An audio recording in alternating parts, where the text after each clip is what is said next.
Olá, tudo bem? Sejam todos muito bem-vindos. Programa Controverso de hoje, novamente um tema muito especial feito diretamente para você. Hoje nós vamos explorar o mundo esportivo, uma grande paixão nacional que dos últimos tempos para cá a gente não anda entendendo muito bem porque ela modificou muito. Renato Dias, o nosso jornalista, vai nos levar, a mim e a você, numa experiência diferente, batizada Futebol Inteligente. Renato Dias. Tudo bom, Renato? Tudo bem, Giovanni Bueno, âncora do programa Controverso, canal Fonte TV. Renato Dias, jornalista, sociólogo, pensador, autor dos melhores livros que eu li durante esse ano. Eu te pergunto uma coisa, Renato, o que é e da onde vem esse termo futebol inteligente que você vai nos conduzir hoje? O conceito futebol inteligente foi formulado pelo professor Gustavo Almeida e refere-se à hegemonia no futebol mundial, que é a identidade da sociedade brasileira, um esporte que chegou pelas mãos dos ingleses no mundo do entretenimento, já que o futebol é a maior indústria que movimenta o maior volume de recursos financeiros do mundo na indústria do entretenimento. É preciso pensar que a Europa, nas últimas 6 Copas, venceu 15, 2014, 2018, 2010, 2006 e 98. Ou seja, o Brasil teria sido ultrapassado e precisa reinventar o seu futebol. O futebol do Brasil hoje é burocrático, não vai além dos oceanos e, por isso, não tem obtido hegemonia no mundo da bola. Hoje, então, o programa Controverso vai dar uma pequena descansada de política e nós vamos, assim como temos feito outros programas, que temos falado de cultura, temos falado de sociedade, temos falado de arte, de música, hoje vamos conversar sobre esporte. Sobre esporte, sobre futebol, que é a identidade, a cara da sociedade brasileira. Mas numa perspectiva diferente, né? O que é que faz, conceitual, o que faz com que seja alcançado resultado positivo? Qual é o cardápio que você vai trazer para nós nessa condução nossa? A hegemonia do futebol europeu, a reinvenção do futebol espanhol, sobretudo por Pep Guardiola, o que fazer para a série A, B, C e D do futebol brasileiro, se reinventar, novas formas para atrair o público aos estádios, como explorar a marca e, sobretudo, o papel do mundo online na onda do futebol. Senhoras e senhores, telespectadores, internautas, eu hoje deixo você, especificamente hoje, com, para mim, uma das melhores e maiores mentes que nós temos no estado de Goiás. Renato Dias, com Futebol Inteligente. Deleite-se. Programa Controverso, Fonte TV. Hoje, um programa especial, o Futebol Inteligente, com o professor de Educação Física, graduado na ESEFEGO, especialista em futebol inteligente e treinamento esportivo, Gustavo Almeida, e o professor de Educação Física, formado na ESEFEGO, especialista em Fisiologia do Esporte, Dani Sérgio. Boa noite, é um prazer tê-los aqui no programa Controverso. Boa noite, Renato. Boa noite, Dani. A gente está aqui para discutir aí sobre o futebol em geral, né? E essa nova proposta que a gente vem colocando aí como o futebol inteligente. Boa noite a todos, boa noite a todos presentes. É um prazer imenso estar aqui para a gente poder discutir e falar um pouco de futebol. Números, estatísticas, futebol é resultado. Esse é o bordão na arquibancada. Seja no Serra Dourada, no Estádio Olímpico, na Serrinha, no Onésio Brasileiro Alvarenga ou mesmo no Antônio Ascioli. O Brasil perdeu as Copas do Mundo de 2018, 2014, 2010, 2006, 1998, 1990. O Brasil obteve uma hegemonia, disputou a final em 1950, no Maracanazo. Ganhou a Copa de 58, ganhou a Copa de 62 e de 70, quase que na primeira metade, o início da segunda metade do século XX. O Brasil ainda é o melhor futebol do mundo? Gustavo Almeida. Renato, eu acredito que tecnicamente a gente ainda tem os melhores jogadores do mundo. Nós temos ainda uma gama de atletas muito habilidosos, técnicos. O problema é que os outros países resolveram estudar mais o futebol, vieram no Brasil atrás dos jogadores cada vez mais novos. Então hoje o Brasil tem um grande número de atletas que saem do país muito cedo. Então nossos campeonatos acabam se tornando deficitários por causa dessa falta de atletas habilidosos, enquanto que nos outros países eles conseguem, né, levar os melhores jogadores do mundo, não só do Brasil, mas de todos os outros países, e conseguem fazer um campeonato muito mais forte, o que vem gabaritando os atletas a terem um nível mais avançado, além, né, de uma estrutura de treinamento, um investimento em estudo mesmo. A gente pegar os estados europeus, Portugal, Espanha, onde tem cursos de mestrado para treinadores, até doutorados. Os treinadores são muito bem formados e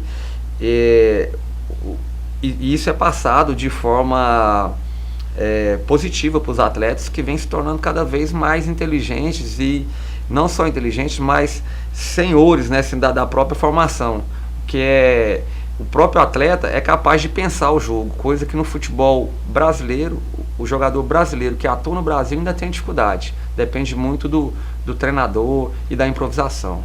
Dani Sérgio, estatísticas.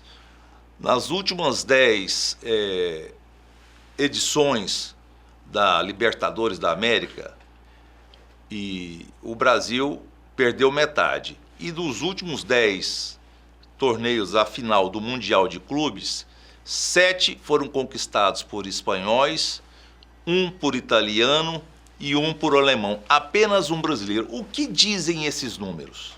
Bom, Renato, eu penso da seguinte forma, fazendo um link que o Gustavo falou, o Brasil ainda tem muitos jogadores de muita qualidade, mas o que peca na questão de clubes brasileiros é a questão do desenvolvimento tático das equipes, né? As equipes não conseguem evoluir ou jogar da mesma proporção que os europeus propriamente dito. A questão tática que é envolvida, eu penso que os estudos e as próprias metodologias de treinamentos europeus estão na frente dessa parte nossa do futebol brasileiro, que é a parte do jogo mesmo de equipe, sendo que os próprios clubes europeus eles utilizam jogadores brasileiros tecnicamente muito bons em prol das suas equipes. Então, no Brasil, eu penso que tem que evoluir mais a questão tática, o jogo de conjunto de equipe mesmo, para tentar voltar com a hegemonia no futebol sul-americano e mundial. Mundial de Clubes, 7 títulos espanhóis nos últimos 10 anos. O que traduz? A reinvenção do futebol mundial é uma impressão digital de Pep Guardiola, da Gustavo Almeida? Eu acho que o Pep Guardiola, assim como outros treinadores estudiosos da Europa, a gente teve vários ciclos, e tivemos um ciclo aí do Mourinho, ganhando muitos títulos, tivemos o ciclo agora do Guardiola e outros vários treinadores que vêm se destacando aí a nível europeu. Mas assim, se a gente for pegar o Mundial Interclubes, muitas vezes é 1 ou 2 jogos também, né, Renato? Então, uma partida só pode não condizer também a verdade. Às vezes, se você fizesse um campeonato de pontos corridos, todo mundo jogando contra todo mundo. Mas os europeus enfrentam a Champions League, mas aí o Mundial de Libertadores, o Mundial de Futebol. Mas aí a gente chega naquele primeiro ponto que eu citei. O nível hoje dos clubes europeus, em termos de jogador, em termos financeiros, é muito maior. Né? O Brasil hoje não consegue competir financeiramente com os clubes europeus. Então, os clubes europeus hoje são verdadeiramente seleções. Enquanto que no Brasil não, só jogadores brasileiros praticamente, tem 1 ou 2 sul-americanos.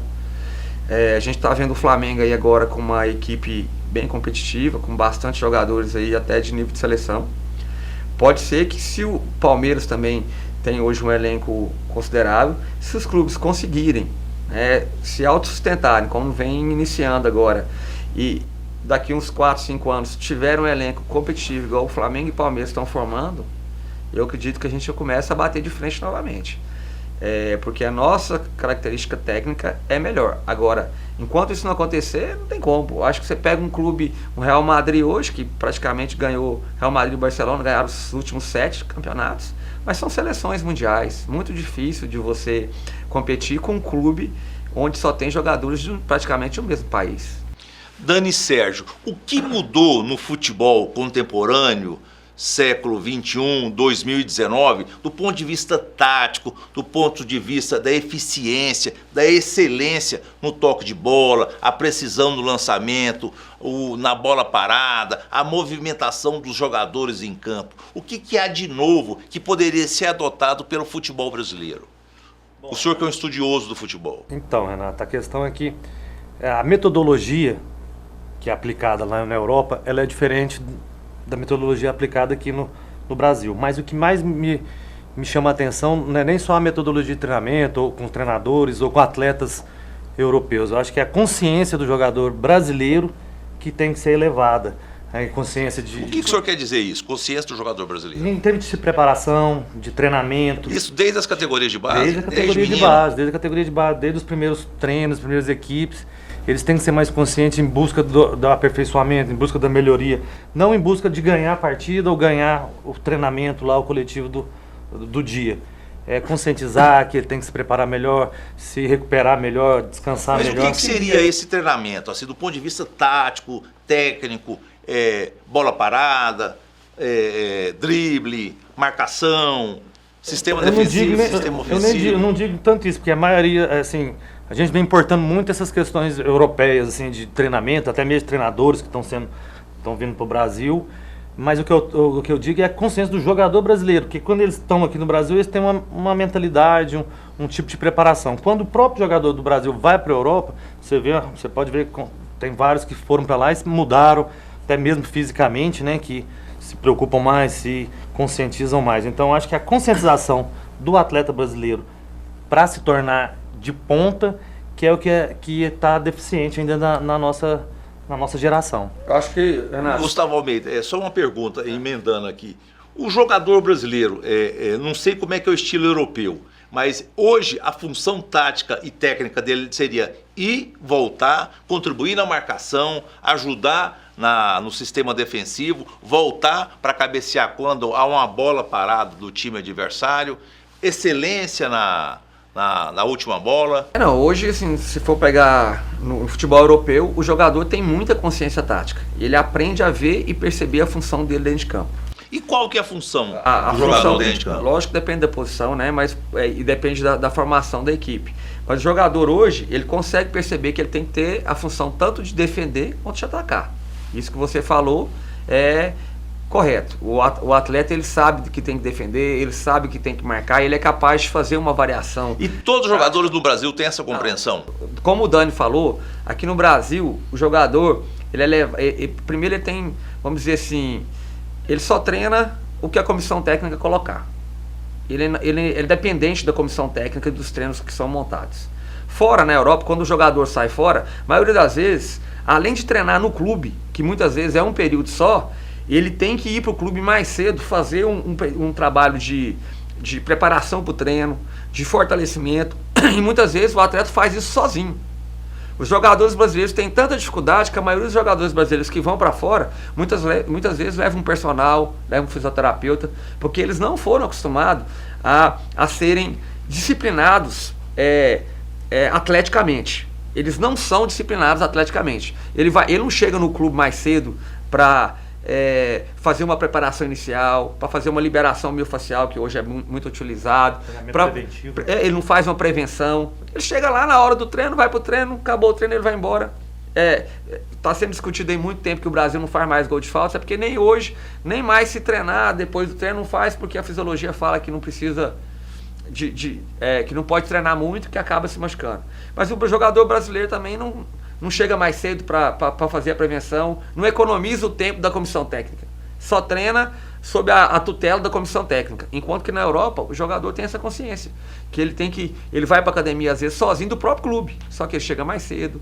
Eu trabalhei com alguns atletas aqui no Brasil que estão fora hoje, que eles me ligam: Gustavo, eu tenho que ir para a academia fazer, você podia me passar um treino para me fazer aqui, porque aqui o preparador físico não vem, vai só eu. Então, na verdade, acontece isso. O jogador brasileiro, ele só toma essa consciência quando ele vai para a Europa. E muitas vezes, quando ele volta para cá, ele cai novamente na mesma rotina errada que se utiliza aqui nos clubes. Muito já se evoluiu. Muitos atletas, nós já temos alguns atletas que têm essa consciência. Mas na maioria das vezes o atleta brasileiro, vamos dizer assim, na acepção da palavra, ele é guiado pela comissão técnica. Dani Sérgio, do ponto de vista técnico da eficiência, da excelência, por que são raros os gols olímpicos? Primeiro, no Brasil. Segundo, o treinador de goleiros não deveria insistir que o goleiro fosse na bola na hora do pênalti, a hora crucial, na hora H. Os goleiros brasileiros tendem a arriscar o canto. Isso é atrasado, na minha concepção. O que poderia ser feito para aumentar a produtividade na última bola no futebol brasileiro? Porque se a gente analisar, isso tem sido um dos motivos para o esvaziamento do torcedor dos estádios. Basta analisar, examinar as estatísticas. Bom, vamos lá. A questão dos gols olímpicos, né, batido do escanteio. Eu penso que, na verdade, não é treinado para tal. Não se treina... Falta treinamento. Chega mais cedo, trabalha mais tarde. Especificamente para gols olímpicos. Não se treina fazer gol olímpico. O que se treina de escanteio é bola no primeiro pau, para ser desviado, no segundo, para o rebote, uma jogada ensaiada ou outra, mas Não é um treinamento. não é um treinamento definido para fazer gol olímpico. E a questão dos goleiros, aí vai muito do treinador, mas também tem que ver a estatística de quantos pênaltis são pegos indo atrás da bola ou escolhendo o canto. Arriscar, loteria, não é não? É loteria. Sim, mas se você for pensar também, se vou atrás da bola, a velocidade que a bola é batida e a reação, o tempo de explosão muscular também é bem desproporcional. Não dá para você chegar, a velocidade de deslocamento não é tão próxima da bola para chegar. Já se evoluiu muito nisso, Renato. E assim, se a gente for pegar a estatística hoje, eu acredito que uma das grandes causas de não haver muitos gols de faltas hoje é por causa da evolução do treinamento de goleiro. E não falta treinamento do atleta para bater a falta com precisão, com excelência? Com certeza. Diminuiu o treinamento dos atletas e evoluiu o treinamento dos goleiros. Os treinamentos dos goleiros evoluiu demais. Evoluiu não só o treinamento, como o estudo do goleiro em relação aos atletas que batem faltas e pênaltis. Os goleiros hoje arriscam muito menos os cantos nos pênaltis do que antigamente. Até porque os goleiros hoje, por causa do treinamento, são muito mais ágeis, mais altos, né? Mais aptos na tomada de decisão. Então eu acredito que isso já desenvolveu mais. E isso está diminuindo também as estatísticas de gol de pênaltis e de faltas. Acaba atrapalhando os atacantes. Nossos goleiros hoje são muito melhores. Você pega os goleiros mundiais hoje, é muito melhor do que, por exemplo, vamos pegar uma Copa de 82, onde o Brasil tinha destaque, mas os goleiros não eram assim, vamos dizer, não faziam defesas maravilhosas. Não faziam. Eram defesas assim, difíceis, mas não acima da média. E também, hoje, se a gente for pegar, nós temos muito mais goleiros do mesmo nível do que antigamente. Antes você tinha 1 ou 2 goleiros de destaque, hoje não. Hoje você tem 10 que são pareios ali, né? Você vê esse estudo dos goleiros em relação aos batedores, né? A gente acompanha nos jogos, que são muito bem estudados, muito mais do que antigamente. Então, na hora da decisão de pênalti, você vê um goleiro conversando com outro treinador de goleiro conversando ali assim, eles já sabem dos 10 prováveis batedores qual que é a maior chance do jogador bater de um lado do outro. Então eles já vão bem definidos, bem treinados, né, e estudados em cima dos atacantes, dos jogadores que vão bater os pênaltis, né. Programa Controverso, telespectador, o Dani Sérgio, ex-jogador das categorias de base do Vila Nova, foi treinador das categorias de base do Vila Nova e treinador do Goiás Esporte Clube na Série A. Gustavo Almeida, ex-treinador das categorias de base das escolinhas do Vila Nova e do Goiás Esporte Clube, e um especialista em fisiologia da Aparecidense, consultor da Federação Goiana de Futebol no campo da arbitragem. Uma explicação, Dani Sérgio e Gustavo Almeida. O que retira o torcedor do estádio? O mau futebol, a violência? E só para ter uma noção, em Porto Alegre eu tenho ido nos últimos 6 anos de forma consecutiva, uma vez por ano. Lá o preço do ingresso mais barato de Grêmio, Internacional e Juventude é R$120. Aqui em Goiânia às vezes é R$10, R$20. A impressão que eu tenho é que não se faz futebol com R$10, R$20. Mas o que tira o torcedor do estádio? Eu acredito que o principal fator da ausência dos torcedores no estádio é a relação com o jogo em si, os times, as equipes. A falta de espetáculo? Falta de espetáculo em si. O time às vezes até ganha, é campeão, mas não apresenta aquele bom futebol que atrai, que sai muitos gols na partida. Você vê que o time que é campeão aí ganha de 1-0, empatando, 1-1. Então, eu acho que a principal é isso. Quando você vê uma equipe que joga bonito, que consegue fazer muitos gols, que tem uma questão tática bem definida, bem claro que o torcedor assiste e vê tudo isso, você pode ver que são clubes pequenos que têm um número bom de público nesses jogos. Eu estava assistindo ontem a Série B do Curitiba e Bragantino e Curitiba. O Curitiba está com uma média de quase 50 mil torcedores por jogo. E é uma equipe que está ali, é vice-líder, está fazendo um bom futebol, então acho que é um gancho para essa questão de presença do torcedor. Eu concordo com o Dani, assim, eu acho que um dos fatores é esse, porque se a gente levar o Coritiba para a Série A, com certeza o público vai diminuir, porque não vai ter o mesmo nível dos atletas. Então o povo quer ver um time funcionando bem. É um time que joga bem com atletas de qualidade, que é o que vem acontecendo com Flamengo, Palmeiras. Quanto melhor os atletas, mais gente vai ter no estádio para assistir. Lógico que tem outros fatores também, que é a violência que acaba acontecendo nos estádios, que é muito explorada quando acontece. A maioria às vezes são pequenos grupos e são até fora do estádio, mas isso também afasta um pouco.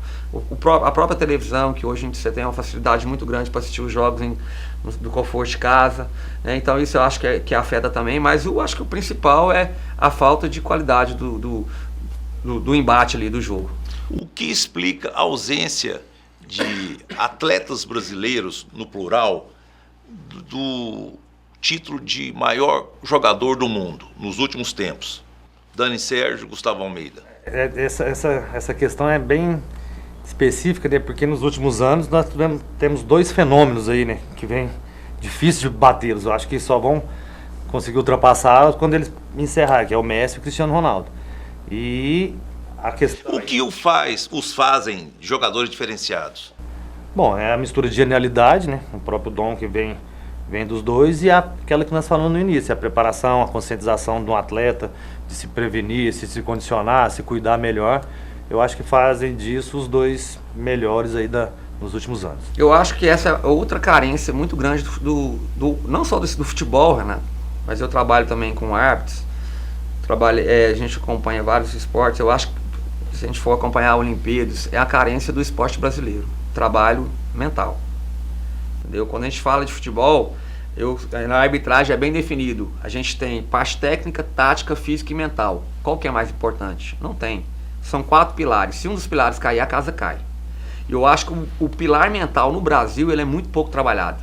Haja visto que nós tínhamos um jogador com potencial para estar brigando com o Messi e o Cristiano Ronaldo, que é o Neymar.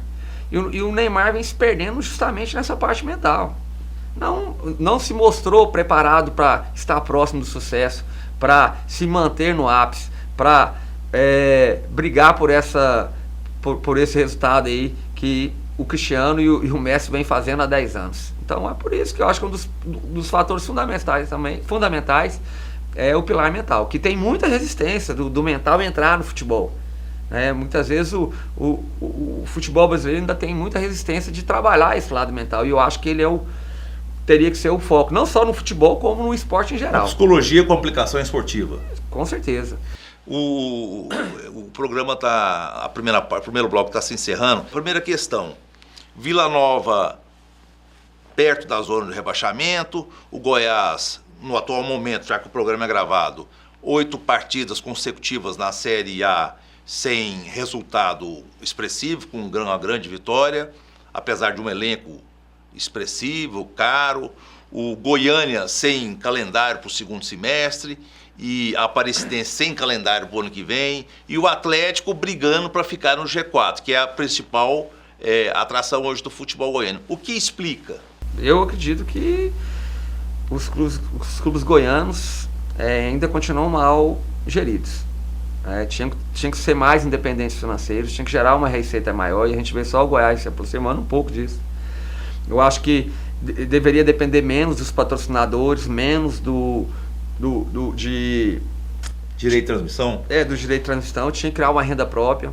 Eu acho que um clube hoje ele tinha que ter um restaurante do clube, tinha que ter uma escola do clube, um shopping, um hotel que atendesse não só a população e o próprio clube. Eu acho que o clube hoje ele teria que ter as receitas próprias, Renato.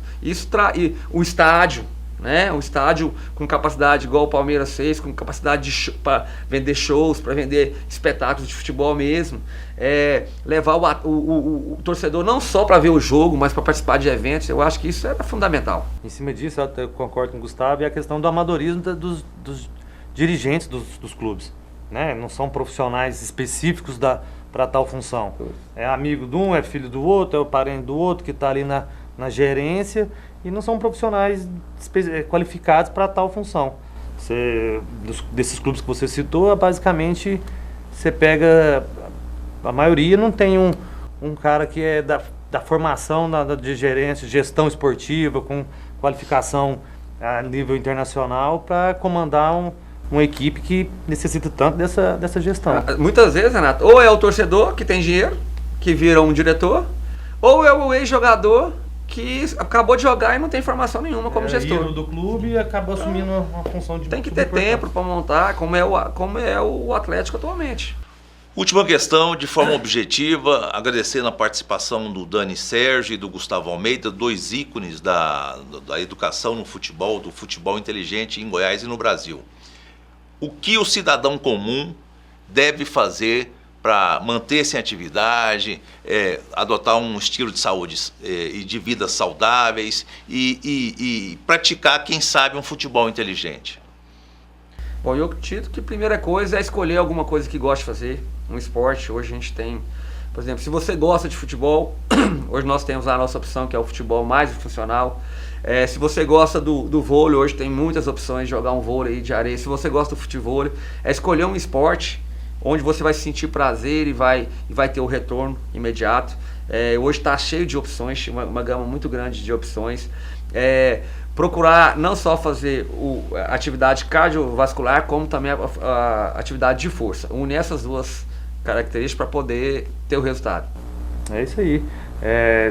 Se dedicar a um esporte, procurar uma atividade física e praticá-la com regularmente, saindo do sedentarismo, né? E associando também com a alimentação, um bom descanso, que vai fazer o atleta, o indivíduo amador mesmo, a ter uma qualidade de vida melhor, uma condição física melhor para exercer qualquer função na sua vida, né? Primeiro bloco se encerra. Agradeço a participação do Gustavo Almeida, professor de Educação Física, graduado na ESEFEGO, do Dani Sérgio, professor de Educação Física, também graduado na ESEFEGO, 2 ícones da educação e do futebol inteligente no Brasil. No próximo bloco, nós entrevistaremos um dos ícones do futebol do presente, do tempo presente, na China, Eleilson, que tem um pezinho em Goiás. Para você, o que é viver? Para mim, é ter tudo que a gente mais ama por perto. Para Queiroz Silveira, também. Conheça o Viver e Bela Vista. São 2 ou 3 suítes a apenas 1 minuto do Parque Areião, no melhor do Bela Vista. Com fácil acesso aos setores mais movimentados de Goiânia. No Viver e Bela Vista, a vida é nobre e o dia a dia é sofisticado. O Viver e Bela Vista é inspirado na história de sucesso da Queiroz Silveira. A construtora que começou a sua trajetória no Bela Vista, conquistou os setores mais nobres de Goiânia, agora retorna para onde tudo teve início, trazendo um novo olhar. É um retorno às origens, é voltar para casa. Viver. É isso. Viver e Bela Vista, mais que um lugar, uma vida.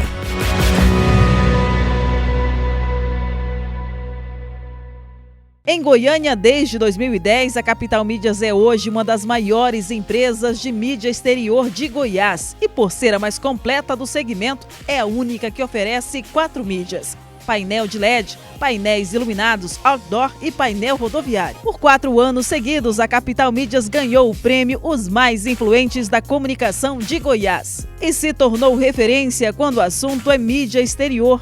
Capital Mídias, a gente anuncia, você vende. Boa noite, de novo, programa Controverso, segundo bloco. O entrevistado é o jogador Eleilson Moura. Iniciou-se no Ipatinga, com passagem pelo Atlético Mineiro, tradicional Galo de Belo Horizonte, depois no Goiás Esporte Clube, o maior do Centro-Oeste, e com passagem também pela Ponte Preta e 7 anos na China, a segunda maior potência econômica e militar do mundo, com futebol que surpreende pelos vultuosos investimentos que tem feito no setor. Boa noite, Eleilson Moura. Boa noite ao Renato que está aqui, a todos os telespectadores que estão assistindo, que nós possamos ter uma conversa aqui informativa, né? Eleilson Moura, zagueiro artilheiro com 15 gols anotados no campeonato da China, 1,94 m de altura, chuteira número 43, 89 quilos de massa muscular. Qual a característica do seu futebol e o motivo da sua longevidade no esporte na China, que é a segunda maior potência econômica e militar do mundo, caminha para ultrapassar os Estados Unidos até 2025, cujo PIB é de 17 trilhões e ao mesmo tempo faz investimentos astronômicos no futebol? É uma primeira questão, né? Porque é como o Gustavo Almeida e o Dani que estiveram no bloco anterior e vinham dizendo que o jogador, quando ele sai do Brasil, ele tem uma tendência a mudar disciplinarmente, né? E essa é uma realidade, porque o jogador no Brasil ele se posiciona de uma maneira, mas quando você sai do país, você acaba tendo que evoluir disciplinarmente, chega antes nos treinamentos e isso também gera uma longevidade nos clubes lá fora. Então esse é um ponto. É um ponto que deve ser analisado e é correto. E a questão de campo, jogando, sou um jogador firme, tem uma concentração alta nas bolas aéreas, mas também bem posicionado em campo para não permitir tomar os gols, né? O que atrai no futebol chinês? O que o chinês, o investidor do futebol, busca no brasileiro? Porque tem lá Eleilson Moura, Paulinho, que jogou no Corinthians da seleção brasileira, Ricardo Goulart. O que o futebol brasileiro agrada ao mercado chinês? O chinês em si, ele tem uma postura militar, de comando, de respeito em todos os sentidos. Então, quando ele vem buscar um jogador, ele tenta buscar um jogador que se agregue a essa cultura chinesa. E para que ele possa desenvolver o jogador chinês também. Porque não é meramente o resultado de campo, mas também o desenvolvimento do atleta chinês para alguns anos após ele possa sobressair.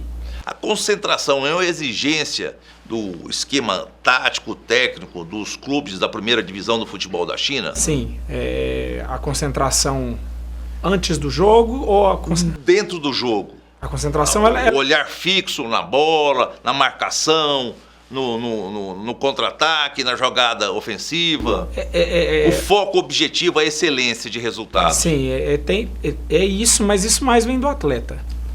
O atleta, acho que o atleta, quando ele entra para dentro de um campo, a disciplina e o foco ela tem que estar totalmente... Pois é, mas do futebol chinês não se exige mais? Se exige, sim, por causa da maneira que eles são criados. Então, eles têm uma postura muito mais concentrada dentro do jogo. E isso, não só dentro do jogo, fora do jogo também. E isso acaba agregando para eles começam a aprender um pouco mais e o futebol lá tem evoluído. A projeção da ONU é que a economia da China ultrapasse até 2025 a dos Estados Unidos, maior potência econômica e militar. É possível dizer que nas próximas décadas o futebol chinês também se sobressaia no mundo globalizado do futebol? Eu creio que sim, porque o último presidente que entrou, que é o Xi Jinping, assim que ele assumiu, uma das primeiras metas que ele introduziu em todas as escolas do país foi colocar o futebol.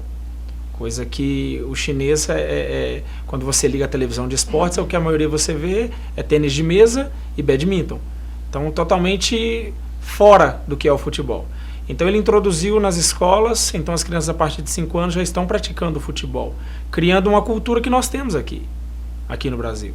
E isso está gerando, está se criando uma nova geração que vai ter o entendimento do futebol, as regras, para que nas gerações futuras o futebol lá possa chegar a lugares altos, e eu creio que vai chegar. Ao operar com mitologias, é possível dizer que o chinês, uma referência à economia, toca vira ouro. O futebol chinês pode chegar a obter uma hegemonia a longo prazo no futebol mundial? Eu creio que sim, porque a gestão do futebol chinês ela nunca está atrelada ao que foi dito no bloco anterior, a amizade, a parente. Não, são todas empresas. Foco em resultado. Foco em resultados. São geridas por empresas. Então, os 16 clubes da primeira divisão, os presidentes são os presidentes das empresas que adquiriram. Qual era o seu clube? O Jiangsu Suning. Chegou a conquistar o título nacional? Nós fomos vice-campeões nacionais em 2012, vice-campeões da Copa da China em 2014, campeão em 2015. São os títulos que eu tenho lá. Tinha outro brasileiro ao seu lado, no mesmo time?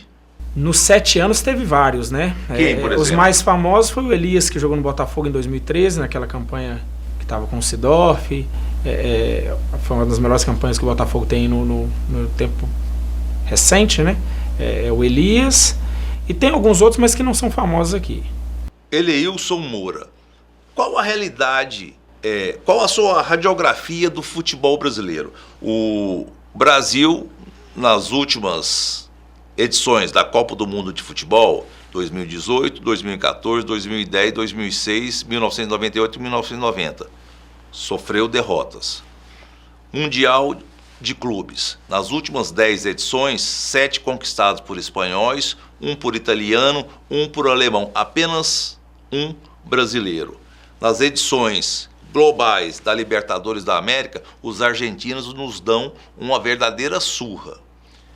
A que ponto chegou o futebol brasileiro, Eleilson Moura?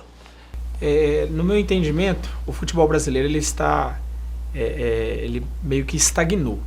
Porque se você olhar para os argentinos, há vários treinadores argentinos na Europa. Brasileiros não.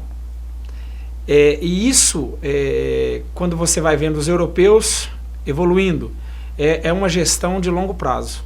Eles, como você citou as Copas do Mundo, desde 2002 que não se ganha uma Copa do Mundo. E de lá para cá, os europeus eles vêm fazendo uma gestão a longo prazo, trabalhando as categorias de base, buscando os melhores jogadores, e eles estão evoluindo, e o brasileiro mantendo sempre a premissa da vitória. O curto prazo. Não trabalhando o longo prazo. O que seria trabalhar o longo prazo? Pegar o atleta na sua formação e formá-lo... A partir de que idade? Hoje nos clubes é 12, 14, mas eu creio até que antes, mas isso não é uma mentalidade que tem no brasileiro.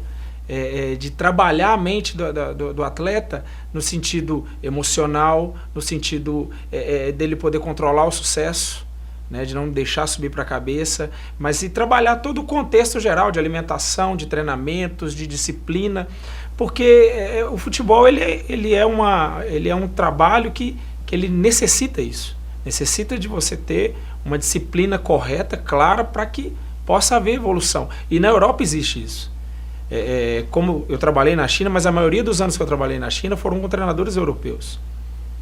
Um dos meus últimos treinadores lá foi o Dan Petrescu, que jogou a Copa do Mundo de 94 pela Romênia. E a metodologia deles toda é europeia. Então você tem uma disciplina, você tem um horário marcado do treinamento às 3h30, você está no clube 2 horas da tarde para você trocar, tomar as vitaminas, fazer o seu treinamento, para na hora que chegar o treino, você já está praticamente pronto para o treinamento. E é uma cultura que aqui no Brasil não tem. Eleilson, é possível observar aleatoriamente que o número de erro de passes por partida, de ausência de gols de bola parada, gols olímpicos, defesa de pênalti, constituem marcas registradas do futebol brasileiro em 2019. Não é possível mudar essa cultura? Introduzir a excelência na bola parada, no passe de curta distância, no lançamento com precisão, na cabeceada mortal? A questão do passe, eu creio que há uma necessidade melhor de concentração, uma necessidade melhor da troca do passe, de ser uma excelência na troca do passe, eu concordo. Na falta, existiu uma evolução dos goleiros. E hoje, para se fazer um gol de falta, você precisa ser perfeito. E na verdade que hoje nós não temos os exímios mais, né? Os goleiros se elevaram, mas os batedores também eles diminuíram a qualidade. E a questão do gol olímpico, como foi dito, isso não é treinado, isso na verdade... Deveria, não? Não creio que não, porque é uma situação que você tem uma opção muito melhor cruzando ela na área. Se você tiver um bom posicionamento, um bom treinamento de cabeceio, fatalmente eu, como zagueiro, fiz vários gols de cabeça assim, com treinamentos. Mas um treinamento inviabiliza o outro? Ou não seria complementares? Poderia ser que sim, mas haveria uma dificuldade. Teria que ser algo muito perfeito para que dentro de um jogo aquilo acontecesse. Porque poderia ser uma bola desperdiçada num momento crucial. Então,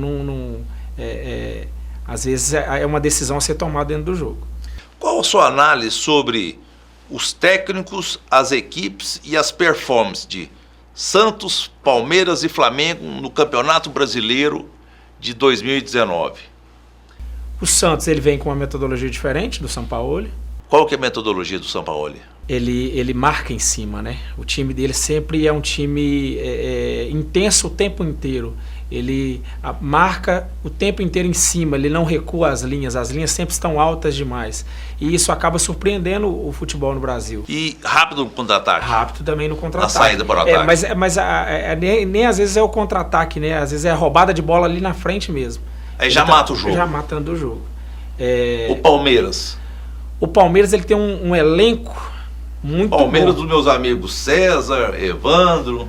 Sim, o Palmeiras ele é um clube que tem um elenco muito bom, mas comparando com o Flamengo, eu vejo o Flamengo um pouco melhor, mais preparado do que o Palmeiras propriamente dito. Então o Gustavo Almeida já pode encomendar a festa de fim de ano para comemorar o título do Flamengo no Brasileiro? Eu creio que sim, porque o Flamengo ele tem evoluído e essa questão, essa linha de um treinador europeu.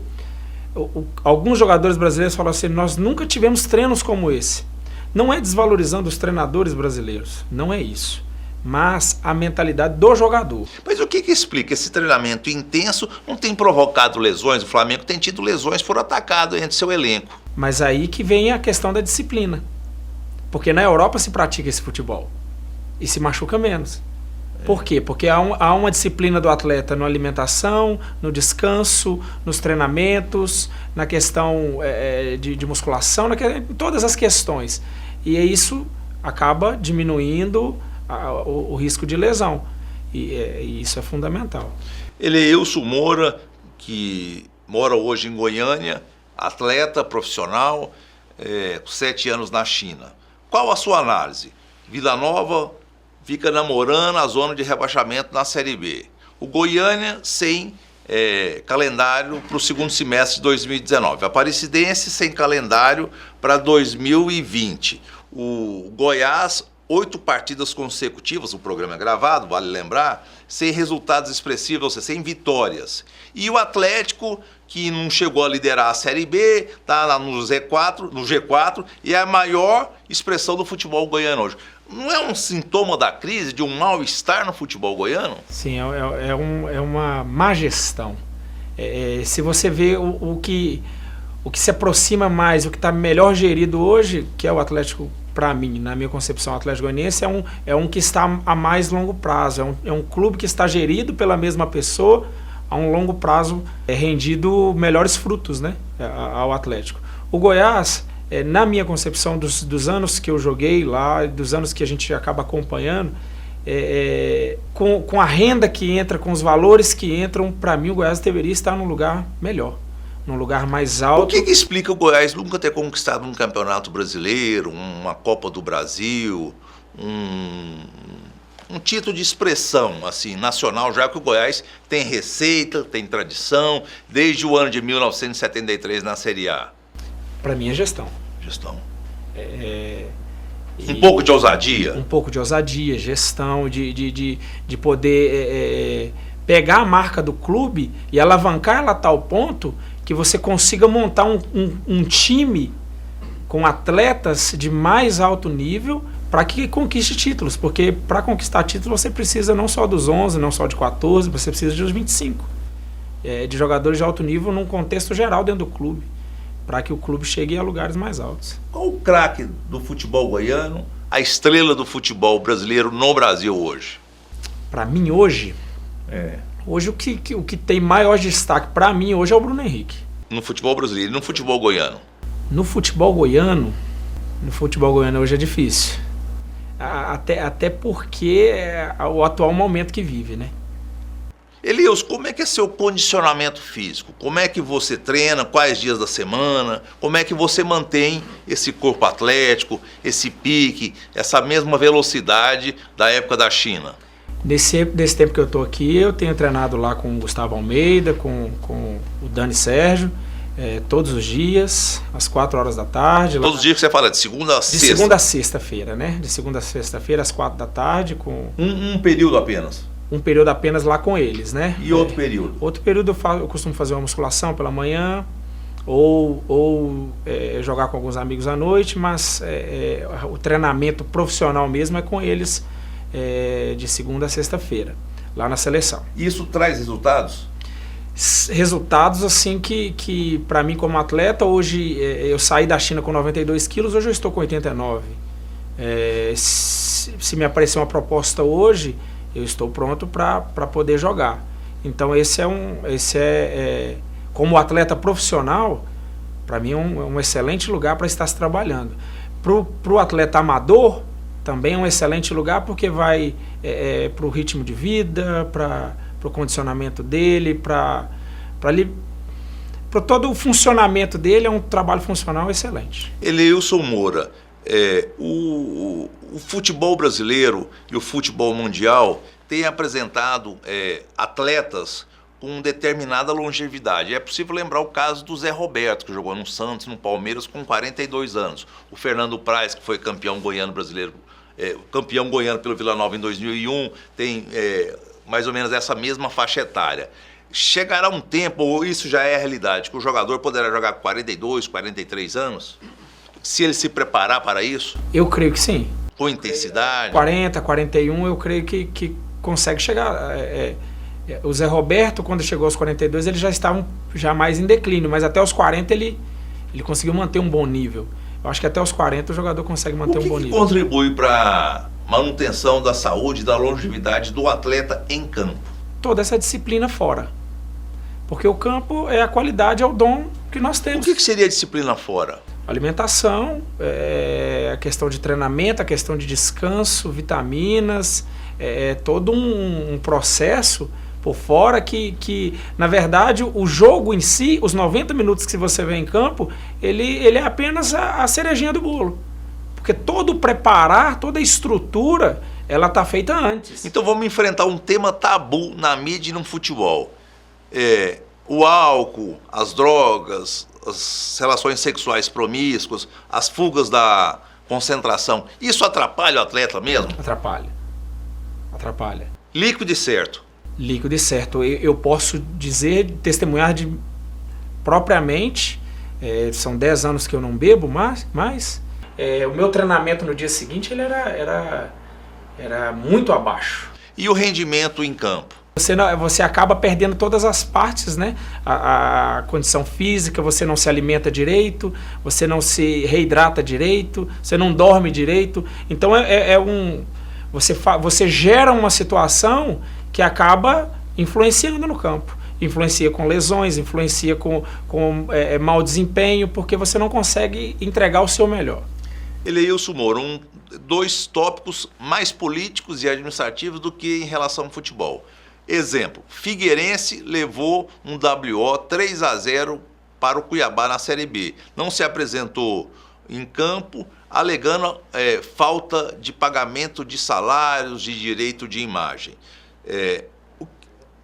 Outro elemento, atraso de salários na Série A. O exemplo, claro, é o do Fluminense. A vida do jogador fora da Série A e B é difícil, ou mesmo na Série A e na Série B, D e C e D, constituem tarefas, às vezes, inglórias, ou não? Sim. O que a gente vê nas conversas, né? Dos bares, nas rodinhas, é que o jogador é mercenário, que o jogador ele não pode fazer esse tipo de situação. Mas a realidade é o quê? Tem família. E o Figueirense... O senhor, por exemplo, é casado, tem três filhos. Tem 2 filhas e um rapazinho. E despesas mensais. E são altas todos os meses. Então todos os jogadores precisam de salário. Sim. Muitas vezes eles querem comparar com um trabalhador do dia a dia, normal. Mas eu creio que as comparações elas não podem existir porque cada um tem uma função. Agora a questão do Figueirense. Eu tenho 2 amigos que estão lá, que é o Zé Antônio, que é o capitão, e o Tony, o Tony que até trabalhou conosco aqui no Goiás. Quanto tempo está de salário atrasado lá? O salário da carteira já vem desde maio. Maio, junho, julho, agosto. O direito de imagem veio desde maio. 4 salários atrasados. Sim, 4 atrasados. E de junho a carteira. De junho a carteira. Então, junho, julho e agosto, 3 meses. 3 meses. E há informações que faltam pagamentos regulares desde 2017. Sim. E isso é um problema, porque não atrasa somente para o atleta, atrasa para o pessoal que está no suporte. Funcionários, pessoal da limpeza, o porteiro, criou um problema segurança, social, né? Criou todo um problema. Você gera todo um problema. Essas pessoas elas ganham um salário mínimo, 2, e é uma situação, vai faltar o alimento na mesa dela. Eleilson, o Brasil, para chegar à última pergunta, chegamos ao final do nosso programa Controverso. O Brasil, para atingir o nível, o patamar de um futebol inteligente, o que precisa mudar? A mentalidade do jogador. De um lado da história, a mentalidade do jogador. Do outro lado da história, a mentalidade dos dirigentes, da gestão do esporte. Eu creio que essas duas mentalidades mudadas, profissionalizadas, elas vão gerar um futebol no Brasil que vai alavancar e vai poder disputar com os maiores. Eleilson Moura, zagueiro, consagrado no futebol mundial, é otimista ou pessimista em relação ao futuro do futebol brasileiro? Sou otimista. Eu creio que vão haver mudanças, porque a melhoria, o crescimento, ele acaba chegando e você tem que assimilar e entrar nisso. Eu creio que isso está chegando no Brasil. Eleilson Moura, 1,94 m, chuteira 43, 89 quilos, estrela do futebol chinês, com passagem por Atlético Mineiro, Goiás, Ponte Preta, tem um pezinho, pelo menos, da amizade com o Vila Nova Futebol Clube, o time do meu coração. Obrigado pela sua participação. Programa Controverso, os telespectadores da Fonte TV, na Sky, na NET, no canal 5.1, agradece a sua participação. Muito obrigado pela oportunidade de estarmos aqui falando de futebol, e eu creio que possa trago alguma informação para as pessoas. Renato Dias, rapaz do céu, que coisa maravilhosa, fantástica aula sobre... Nunca tinha visto futebol nessa perspectiva, meu irmão. Olha, você sabe, ficou com gostinho de quero mais. Eu gostaria que você preparasse algumas outras coisas pra gente. O que será que a gente podia fazer no ano que vem? A ideia é explorar a história do futebol goiano, tendo em vista que o Atlético Clube Goianiense, nascido dia 2 de abril de 1937, o Goiânia Esporte Clube, dia 5 de maio de 1938, o Goiás Esporte Clube, pelo clã Barsi, oriundo da Itália, dia 6 de abril de 1943, e a maior paixão do Centro-Oeste, o Vermelho Vila Nova, de Giovanni Bueno, e de uma nação, uma legião inteira. Que é a maior torcida do estado de Goiás. Que é a maior torcida de forma indiscutível, dia 29 de julho de 1943.